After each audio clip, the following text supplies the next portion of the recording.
Тылсым дүние, жер қабылдамаған бейбақтар. Ауылымызда Мәлік Қазы деген ақсақал болып еді. Бірде ауызашарда қазақтың жер қабылдамады деген сөзі жайлы әңгіме өрбіді. Мен сенімді жолмен жеткен мына бір хадисті айтып бердім. Нәжжар ұлдарынан бір христиан бар еді. Алғашында мұсылмандықты қабылдап, Бақара және Әли Имран сүрелерін оқып жүрді. Пайғамбарға уахи жазып беретін.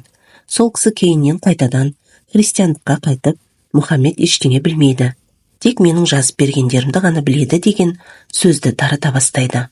Ол өлген соң христиандар оны жерлейді.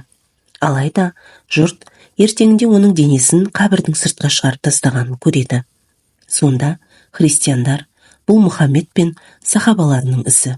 Өздерінен кеткен соң бұл бауырымыздың кебінін шешіп, денесін далаға тастап кетті деп жала жабады. Терең шұңқыр қазып, оны сол жерге көмеді. Бірақ ертеңінде оны жердің тағы да сыртқа шығарып тастағанын көреді. Христиандар бұған тағы да мұсылмандарды айыптайды. Бір жерден тағы да шұңқыр қазады. Бар күштерін салып, тереңдетіп қазады. Бірақ ертеңіне дененің тағы да сыртта жатқанын көреді. Сонда христиандар бұл істі адамдардың жасамағанын түсініп, мәйітті көмбей қалдырады. Хазірет пайғамбар бұл кісі өлген кезде жер оны қабылдамайды деп ескерткен екен. Айтылған насихатты аса бір ыждахаттылықпен тыңдаған Мәлік Қазы ата күрсініп қойып былай дегенді. Балам, мейірімі шексіз жаратқанның ашуы да сұрапыл ғой. Бұндай бейбақтар біздің қазақтың да арасында ара-тұра кездесіп қалады. Ондайларды жұрт Құдайдың қарғысы тиген дейді. Мен сендерге бала кезімде көрген бір уақиғаны айтып берейін. Ол кезде арғы бетте Қытай жеріндеміз. Бала болсақ та ес тоқтатып қалған кезіміз еді. Бір күні ауылдың іші дүрлігіп кетті. Кешегі қайтыс болған бәленбайдың мәйітін далаға шығарып тастапты дейді. Деген сөз желден де жылдам тарады. Содан жаңағы кісіні қайта жерледі. Сұмдығы, ертесі оның денесі тағы да далада жатты. Құдай кешіре көр, Алла деп шулап жүріп, көрді тереңірек қаздырып, төрт бұрышына 4 қазық қақтырып, әлгі бейбақтың мәйітін сол қазықтарға шандырлап байлап, қайта көмді. Бірақ, құдірет, ертесі қазығы мазығымен қосып тағы да жер бетінде жатты. Елде ес, туыстарында түс жоқ. Өйтіп тастап қоюға кім қисын? Итте болса адам ғой. Астапыралла, Алла өзің кешір. Олай деп отырғаным қаны бұзық адам еді. Қызыл белсенді болып алып, талайларды зар жылатқан. Соңғы рет бір жесірдің күн көріп отырған жалғыз биесін тартып алып кетіп, әлгі әйелдің оны сұмдық қарғығанын айтушы еді жұрт. Содан үлкендер ақылдаса келіп, бұны жер қабылдамайды. Енді суға тастағаннан басқа амал жоқ деп шешті. Сөйтіп, іленің бір жарлау жеріне апарып, үлкен бір тасқа шандап байланған мәйітті суға лақтырды. Бірақ тағы да, құдірет, ертесі оның тас масымен қоса сол лақтырған жағалауда жатқанына куә болды. Ешкім жанына бара алмады. Баласы да, бауыры да бармады. Қорықты.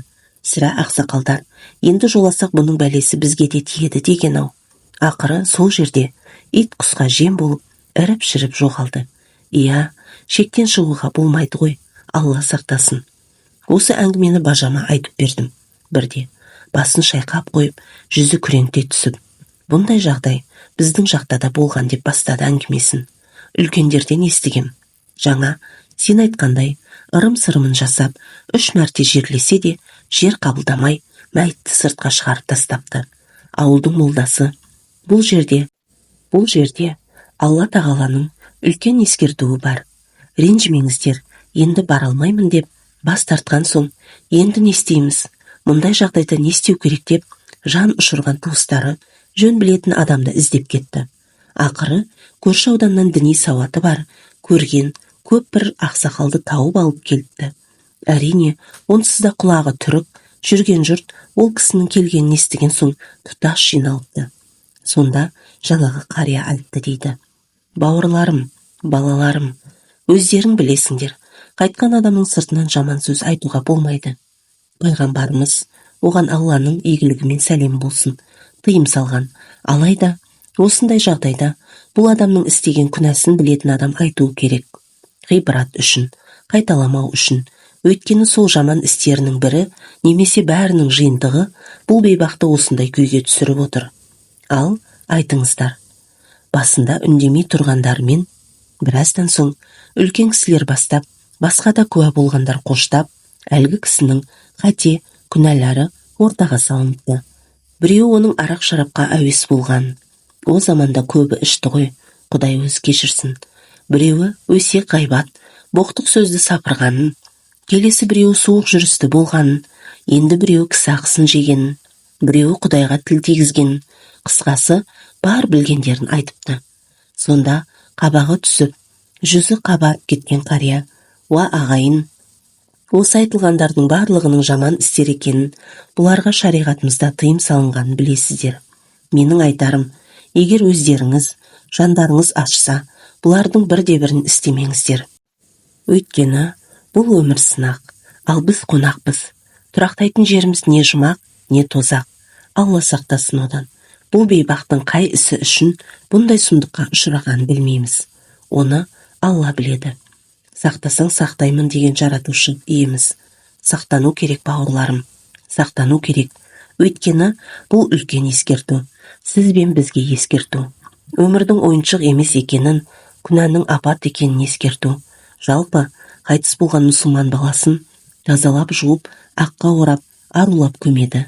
Бірақ бұндай жер қабылдамаған жағдайда қайта шықпау үшін басқаша жасалады депті де, малдың жас тезегін алып келуді бұйырыпты. Әкелінген қиды мәйіттің үстіне жақтырып, шұңқырға итер түсіріпті де көмдіріпті. Содан мәйіт қайта жер бетіне шықпапты. Осы оқиғадан кейін ол жаққа кім барып келіпті дейсің, ертегіңді айтпа деп жүргендердің аузына құм құйылыпты. Алла-ай десеңші, шынымен ойланған адамға ғибрат деген жетеді ғой өмірде. Көре білген адамға бүкіл тіршілік ұлы жаратушының бар екенін, Құранның хақ екенін жар салып тұр ғой. Естіп педің? Нені? Мавзолейде жатқан күн көсемінің жайын. Иә, мысалы, бір кісілердің көз қарасында сол Ленин керемет құрметке бөленген адам сияқты. Ал шындығына келгенде оны жер қабылдамай отыр. Астағфиралла, расында қылмаған жоқ қой бәленің. Алла тағала бұндай бәледен бізді де бала шағамызды да сақтасын. Әмин.